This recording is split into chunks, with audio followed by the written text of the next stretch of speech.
오늘은 출애굽기 19장 1절에서 6절, 20장 1절에서 11절 말씀을 통해 율법, 빚으시는 사랑의 손길, 율법, 빚으시는 사랑의 손길이라는 제목으로 말씀을 나누겠습니다. 성도 여러분, 우리 사회에 법이 존재함에도 불구하고 왜 사회는 무너질 수 있을까요? 그 이유는 단순합니다. 법만큼 중요한 것은 그 법을 지키려는 마음, 즉 준법 정신이기 때문입니다. 아무리 훌륭한 법이 있다 하지라도 그것을 따르려는 의지가 없다면 공동체는 무너질 수밖에 없습니다. 지난 6개월 동안 우리 사회는 이를 절실히 경험했습니다. 헌법의 건의와 그 위반의 대가가 얼마나 무거운지 절감했습니다. 준법 정신이 무너질 때 공동체의 근간이 송두리째 흔들리는 모습을 우리는 사회 곳곳에서 생생하게 목도하였습니다. 하나님께서 세우신 하나님 나라도 마찬가지입니다. 하나님은 이스라엘 백성들에게 율법을 주셨습니다. 그것은 단순한 도덕 규범이 아니라 하나님과 언약 관계 속에서 지켜야 할 하나님 나라를 지탱하고 있는 언약의 헌장이었습니다. 한 나라가 형성되기 위해서는 세 가지 요소, 국민, 영토, 주권이 필요합니다. 그 중에서도 주권은 나라의 정체성과 통치를 결정짓는 핵심입니다. 그래서 대한민국 헌법 제1조는 이렇게 말합니다. 대한민국은 민주공화국이다. 대한민국의 주권은 국민에게 있고 모든 권력은 국민으로부터 나온다. 출애굽한 이스라엘 백성 역시 하나님 나라의 백성으로서 하나님 나라의 주권이 누구에게 있는지 분명히 인식해야 했습니다. 그래서 하나님께서는 출애굽한 이스라엘 백성들을 빠른 길, 블레셋 길이 아닌 광야길, 우회하는 길을 통하여 시내산으로 그들을 이끄셨던 것입니다. 시내산에서 하나님 나라의 주권이 누구에게 있는지를 가르쳐 주시기 위해서이죠. 그런데 문제는 이스라엘 백성들이 그 하나님의 말씀을 기다리지 못하고 금송아지를 만들어 섬겼다는 데 있습니다. 삶의 주권을 하나님께 드리기보다 내가 만든 거짓 신에게 주었던 것이죠. 지난주에 살펴보았습니다. 마찬가지입니다. 하나님 나라의 백성으로 우리가 살아가기 위해서는 하나님이 주신 율법의 의미를 바르게 알고 우리 일상 속에서 기꺼이 순종하려는 마음이 있을 때 비로소 이미 이 땅에 임하신 하나님 나라가 내 삶에도 구현되는 것입니다. 오늘 말씀을 통해 율법이 어떻게 하나님의 백성을 빚어가시는 주권이 누구에게 있는지를 알게 하는 사랑의 손길인지 두 가지로 가지고 한번 살펴보도록 하겠습니다. 첫째, 하나님이 주신 율법은 십계명은 하나님과 깊은 관계를 맺게 합니다. 율법은 하나님과 깊은 관계를 맺게 합니다. 율법을 알고 율법을 잘 준수한다면 우리는 하나님과 단순한 관계가 아닌 깊은 관계로 나아가게 되는 것이죠. 하나님은 이스라엘 백성을 애굽에서 구원하신 직후 곧바로 율법을 주신 것이 아닙니다. 시내산 언약을 통해 먼저 구원받은 이스라엘 백성과 구원하신 하나님이 어떤 관계를 맺고 있는지를 먼저 관계를 세우셨습니다. 오늘 본문 1절에서 4절까지 다 같이 다시 한번 읽겠습니다. 이스라엘 자손이 애굽 땅을 떠난 지 3개월이 되던 날 그들이 시내 광야에 이르니라. 그들이 르비딤을 떠나 시내 광야에 이르러 그 광야에 장막을 치되 이스라엘이 거기 산 앞에 장막을 치니라. 모세가 하나님 앞에 올라가니 여호와께서 산에서 그를 불러 말씀하시되 너는 이같이 야곱의 집에 말하고 이스라엘 자손들에게 말하라. 내가 애굽 사람에게 어떻게 행하였음과 내가 어떻게 독수리 날개로 너희를 업어 내게로 인도하였음을 너희가 보았느니라. 하나님은 율법이라는 조건을 내걸기 전에 먼저 너희를 은혜로 구원하였다고 말하고 있습니다. 하나님과 이스라엘 백성 관계는 은혜의 관계입니다. 이스라엘 백성들이 하나님을 찾은 것이 아니라 하나님은 그들을 찾으셨고 그들의 기도를 들으셨고 그들을 구원을 먼저 하셨던 것이죠. 그 후에 구원하신 후에 하나님은 이렇게 말씀하십니다. 5절 6절 읽겠습니다. 세계가 다 내게 속하였나니 너희가 내 말을 잘 듣고 내 언약을 지키면 너희는 모든 민족 중에서 내 소유가 되겠고 너희가 내게 대하여 제사장 나라가 되며 거룩한 백성이 되리라. 너는 이 말을 이스라엘 자손에게 전할지니라. 이 말씀은 단순한 법적인 조건을 말하는 것이 아닙니다. 하나님께서 이스라엘을 하나님과 친밀한 관계로 초대하고 계시는 것이죠. 뭘 보고 보면 알 수 있습니까? 소유, 제사장 나라, 거룩한 백성이라는 표현은 관계적 친밀함과 신뢰를 뜻하는 말입니다. 가장 신뢰하는 사람을 제사장으로 삼는 것이고 또 거룩한 백성을 삼는 것이고 내 소유를 삼으시기 때문이죠. 곧 하나님이 주시는 율법은 하나님과 그 백성 사이에 관계적 언어입니다. 관계적 언어예요.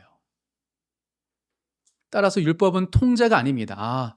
얘는 또 죄를 짓겠네, 또 내 맘 안 들겠네, 또 노예로 돌아가겠네라는 연약하고 나약한 이스라엘 백성을 통제하려고 하는 방식이 율법이 아니라 사랑하는 이와의 신뢰를 담은 약속이며 하나님은 그 약속을 통해 이스라엘 백성과 깊은 교제의 관계로 나아가기를 원하셨던 것입니다. 따라서 우리는 십계명 율법을 단순히 의무나 부담으로 여기지 말고 하나님과의 깊은 교제로 나아가는 도구로 여겨야 됩니다. 우리가 율법을 의무가 아니라 하나님과 깊은 관계로 나아가는 도구로 여길 때 우리는 하나님을 더 깊이 알고 우리의 삶 속에 하나님 주권이 세워져서 하나님과 친밀한 관계로 나아가는 것입니다. 따라서 우리가 이번 주는 4계명, 다음 주는 나머지 6계명을 살펴볼 텐데 돌아오는 한 주 동안 여러분들이 하루에 한 번 10계명을 묵상해 보시길 바랍니다. 그 속에서 하나님 마음을 찾고 내가 이 말씀을 오늘 어떻게 살아낼 수 있을까? 이 10계명을 하나님을 사랑하고 이웃을 사랑하는 이 10계명 어떻게 내가 살아낼 수 있을까라고 스스로에게 자문해 보시길 바랍니다. 그러면 10계명은 단순한 규칙이 아니라 하나님과 교제하며 주님을 사랑하고 이웃을 사랑하는 관계의 언어임을 깨닫게 되실 것입니다. 그래서 예수님은 이렇게 말씀하셨습니다. 마태복음 5장 17절입니다. 마태복음 5장 17절 한 절 다 같이 읽어보도록 하겠습니다. 마태복음 5장 17절 읽겠습니다. 내가 율법이나 선지자를 폐하러 온 줄로 생각하지 말라. 폐하러 온 것이 아니요 완전하게 하려 함이라. 예수님이 이 땅에 오셨던 이유는 율법을 완성하기 위해 이 땅에 오셨습니다. 따라서 우리는 예수님을 통해 율법을 완전히 따를 수 있습니다. 그리고 율법 가운데 있는 그 의미와 율법을 통하여서 하나님과 깊은 관계로 나아가게 하시는 하나님의 뜻을 알게 되는 것입니다. 사랑하는 성도 여러분, 한 주 1계명부터 10계명까지 매일 묵상하면서 그 묵상하는 과정 가운데 예수님으로 말미암아 하나님과 더 깊은 관계로 나아가는, 하나님을 사랑하고 이웃을 사랑하는 모든 성도님 되시길 주님 이름으로 축복합니다. 율법은 하나님과 깊은 관계로 나아가게 하는 하나님의 은혜의 도구입니다. 두 번째, 하나님 주신 율법은 하나님의 성품을 담게 합니다. 하나님과 깊은 관계로 나아갈 뿐만 아니라 하나님을 담게 해요. 하나님의 성품을. 율법을 바르게 알고 온전히 순종할 때 우리는 단순히 윤리적 삶을 살아가는 것은 아닙니다. 그보다 더 본질적인 변화, 즉 하나님의 성품을 닮아가는 삶으로 변화됩니다. 율법은 하나님의 성품이 담겨 있기 때문이죠. 출애굽기 20장입니다. 1절, 2절 다 같이 읽어보도록 하겠습니다. 하나님이 이 모든 말씀으로 말씀하여 이르시되 나는 너를 애굽 땅 종되었던 집에서 인도하여 낸 내 하나님 여호와니라. 하나님께서는 시내산 위에서 모세에게 율법을 줄 때 첫 번째 이렇게 말씀하십니다. 하나님이 누군지를 드러내시죠. 율법은 억압의 수단이 아니라 구속의 은혜 위에 세워진 자유의 지침입니다. 애굽 땅에서 노예로 살던 이스라엘 백성들을 구원하셨던 이유는 자유를 주시는 거잖아요. 진정한 자유는 율법이라는 테두리 안에 머물 때 자유를 누릴 수 있는 것이죠. 그리고 그 율법 안에는 하나님의 성품과 하나님의 뜻이 고스란히 담겨 있습니다. 특히 10계명 첫 번째부터 4계명까지 곧 하나님을 향한 계명들은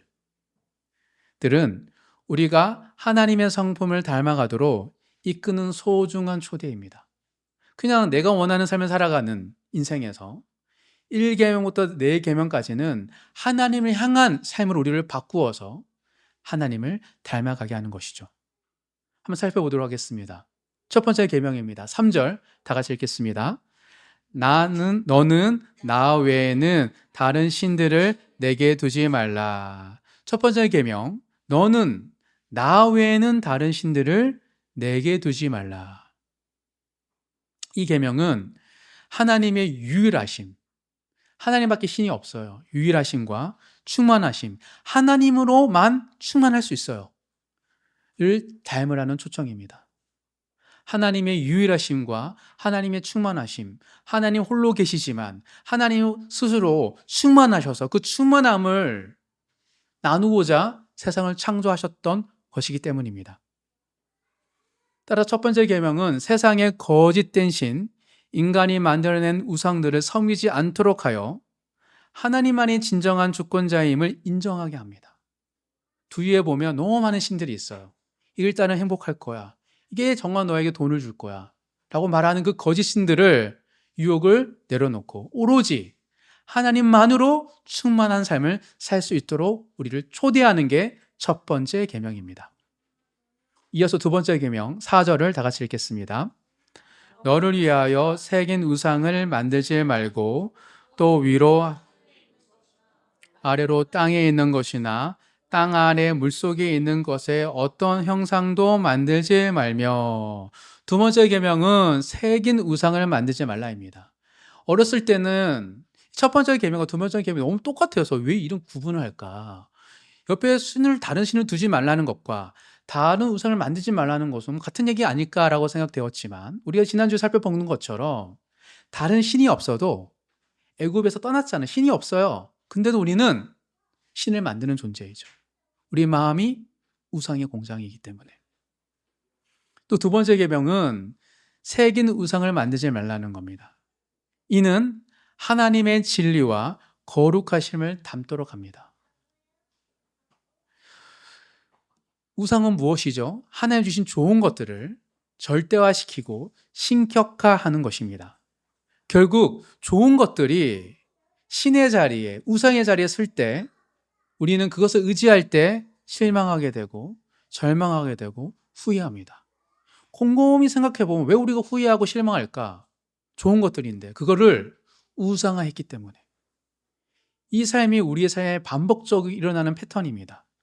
즉 두 번째 계명은 이 반복적 패턴을 끊고, 즉 피조물에 집착하는 삶이 아니라 창조주 하나님을 향한 삶으로 우리를 이끌어가는 것이죠.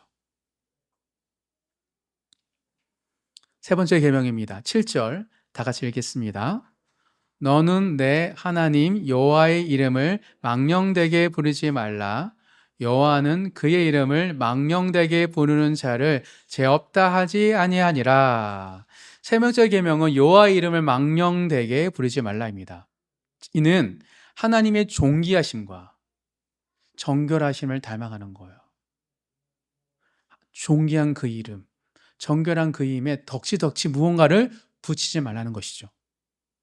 하나님의 이름을 자신의 욕망에 이용하지 않도록, 신앙을 도구화하지 않도록 우리를 경계시켜주는 말이 이 세 번째 계명입니다. 흔히 많은 그리스도인들이 실수하는 것이죠. 하나님 뜻이라 그러고 하나님 이걸 원한다 그러고 함부로 말하는 것, 그것을 대해서 경계하라고 말하고 있습니다. 마지막 네 번째 계명은 8절부터 11절입니다. 8절부터 11절 다 같이 읽겠습니다. 안식일을 기억하며 거룩하게 지키라. 엿새 동안은 힘써 내 모든 일을 행할 것이나 일곱째 날은 내 하나님 여호와의 안식일인즉 너나 내 아들이나 내 딸이나 내 남종이나 내 여종이나 내 가축이나 내 문 안에 머무는 객이라도 아무 일도 하지 말라. 이는 엿새 동안에 나 여호와가 하늘과 땅과 바다와 그 가운데 모든 것을 만들고 일곱째 날에 쉬었음이라. 그러므로 나 여호와가 안식일을 복되게 하여 그날을 거룩하게 하였느니라. 네 번째 계명은 안식일을 기억하고 거룩하게 지키라는 명령입니다. 이는 하나님의 창조 질서와 하나님의 힘의 리듬을 닮아가는 것이죠. 하나님처럼 일하고 하나님처럼 쉬게끔 하는 것입니다. 안식일을 지킨다는 것은 예배와 쉼을 통해 하나님을 신뢰하는 삶, 주중에 열심히 살더라도 어느 한 날, 안식일 날은 하나님께 예배드리면서 하나님을 신뢰하고, 그리고 번아웃을 이끄는 삶이 아닌 그냥 하루는 쉬더라도 내가 끊임없이 노력해 무언가 얻는 삶이 아닐지라도 충만한 삶을 살 수 있도록 이끄는 것입니다. 이처럼 율법 첫 번째, 두 번째, 세 번째, 네 번째는 단순히 지켜야 할 조항이 아니라 우리를 하나님처럼 하나님을 닮게 하는 존재로 빚어가시는 하나님의 사랑의 초대요, 하나님의 사랑의 손길입니다. 이 네 번째 조항을 잘 지킬 때 우리는 하나님처럼, 하나님 형상을 닮은 존재로 빚어지고 하나님처럼 말하고 하나님처럼 생각하고 하나님처럼 살아가게 될 것입니다. 그렇다면 왜 하나님은 율법을 통해 우리의 내면을 이토록 빚어가시는 것일까요? 5절, 6절 읽도록 하겠습니다. 그것들에게 절하지 말며 그것들을 섬기지 말라. 나 내 하나님 여호와는 질투하는 하나님인즉 나를 미워하는 자의 죄를 갚되 아버지로부터 아들로 3, 4대까지 이르게 하거니와 나를 사랑하고 내 계명을 지키는 자에게는 1000대까지 은혜를 베푸느니라. 하나님의 사랑은 질투할 만큼 큰 사랑이고, 또 하나님은 죄를 극도로 미워하시지만 우리를 회개하는 자를 1000대까지 용서하시는 하나님이십니다. 즉 하나님이 율법을 주신 이유는 하나님의 성품이 놀라운 사랑과 전혀 타협할 수 없는 공의로움과 한없는 자비가 있기 때문인 것이죠. 그래서 하나님은 율법을 통해서 우리를 창조된 모습으로 빚어가시고 끊임없이 우리를 하나님을 닮은 자로 이끄시는 것입니다. 즉 율법을 바르게 알고 지키려고 할 때 우리는 하나님을 닮아가고 하나님을 예배하고 하나님을 기뻐하고 천국이 마치 내 삶에 있고 다시 오실 주님을 기대하며 죽음 위에 있는 그 삶이 분명히 보이게 될 것입니다. 그래서 예수님도 이렇게 말씀하셨습니다. 마태복음 5장 48절 한 절 찾아 읽도록 하겠습니다. 마태복음 5장 48절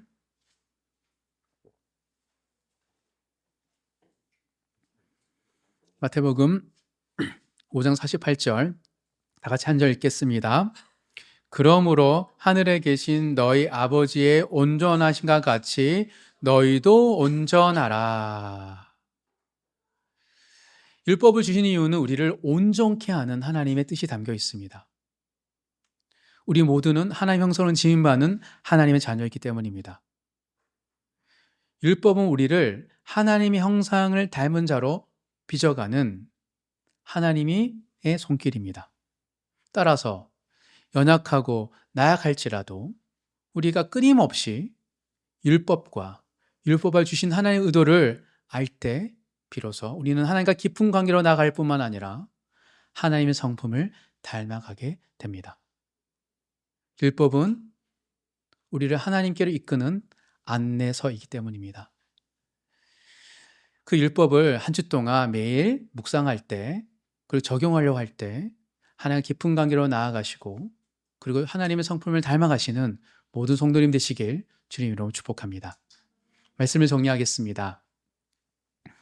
율법, 그것은 우리를 빚으시는 하나님의 사랑의 손길입니다. 그 손길 안에 머물 때 우리는 하나님과 더욱 깊은 관계를 맺게 되며 그분의 성품을 닮아가는 존재로 성장하게 됩니다. 율법은 딱딱한 법조문이 아니라 하나님의 따뜻한 마음이 담긴 사랑의 언어이기 때문입니다. 우리가 그렇게 율법을 법조문이 아닌 하나님의 사랑의 손길로 받아들일 때 우리 삶은 변화되게 될 것입니다. 그 어떠한 순간에도 신앙이 흔들리지 않고 어떠한 상황 속에서도 늘 하나님을 예배하고 나와 함께 하신 하나님을 발견하게 될 줄 믿습니다. 사랑하는 성도 여러분, 오늘도 광야 같은 인생길에서 하나님의 말씀을 통해 율법을 통해 세상이 감당할 수 없는 하나님의 사람으로 굳게 서여져 가시는 모든 성도님 되시길 주님 이름으로 축복합니다.